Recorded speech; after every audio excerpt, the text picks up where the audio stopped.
Sir fencing work ಇವಾಗ ನಿಮ್ಮ ಹೊಲಕ್ ಮಾಡಿಸ್ಕೊತಿದ್ದೀರಲ್ವಾ? ಯಾಕೆ ಮಾಡಿಸ್ಕೊತಿದ್ದೀರಾ ಸರ್? ಬೇಡ ಅಲ್ವಾ? ಇಷ್ಟ ದಿನ ಎಲ್ಲ ಇತ್ತಲ್ಲ ನಿಮ್ ಜಮೀನ್, ಇವಾಗ ಯಾಕೆ ಅವಶ್ಯಕತೆ ಆಯ್ತು? ಯಾಕೆ ಅಂತ ಹೇಳಿದ್ರೆ ತುಂಬಾ ಹಂದಿಗಳು ಓಕೆ. ಮತ್ತೆ ಚಿರತೆಗಳು ಕಾಟ ಕೂಡ ಇದೆ. ನಮ್ಮ ಮನೆಯಲ್ಲಿ ಬಂದು ಒಂದ್ 30 ಕುರಿ ಇದೆ. ಹಾ ಸರ್. ಒಳಗಡೆ 2 ಎಕರೆ ಜಾಗ ಇದೆ ಅಂತಂದ್ರೆ ಈಸಿಯಾಗಿ ಯಾವ್ದು ರಿಸ್ಟ್ರಿಕ್ಷನ್ ಇಲ್ದಿರಾ ಆರಾಮಾಗಿ ಒಳಗಡೆ ಕುರಿ ಬಿಟ್ರೆ ನೀಟಾಗಿ ಮೇಯುತ್ತೆ. ಓಕೆ. ಅದಕ್ಕೋಸ್ಕರ ನಾವು ಹಾಕ್ಸ್ಕೊಂತಾ ಇದೀವಿ. ಅದಕ್ಕೋಸ್ಕರ ಮತ್ತೆ ಹಂದಿಗಳು ಕಾಟ ತಡೆಯಕ್ಕಾಗಲ್ಲ. ಏನೇ ಒಂದ್ ಬೆಳೆ ಬೆಳೆದ್ರು ನಾಶ ಮಾಡುತ್ತೆ. ಒಂದ್ ತೆಂಗಿನಕಾಯಿ ಬಿದ್ರು ಕೂಡ ತಿಂದಾಕ್ಬಿಡುತ್ತೆ.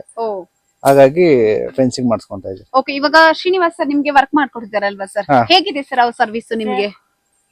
ಸದ್ಯಕ್ಕೆ ಅವ್ರು ಫಸ್ಟ್ ಬಂದ್ಬಿಟ್ಟು ಲೊಕೇಶನ್ ನೋಡಿದ್ರು. ಲೊಕೇಶನ್ ನೋಡಾದ್ಮೇಲೆ ಒಂದ್ಸರಿ ಬಂದ್ಬಿಟ್ಟು ಎಲ್ಲ ಮೆಜರ್ಮೆಂಟ್ ಮಾಡ್ಕೊಂಡ್ರು.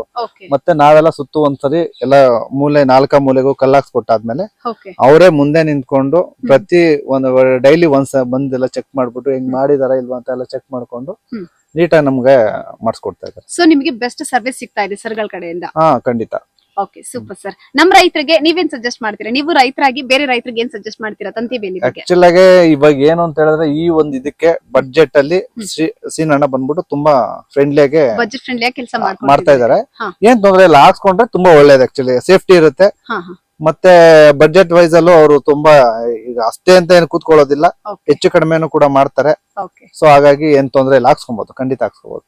Okay, super sir, thank you.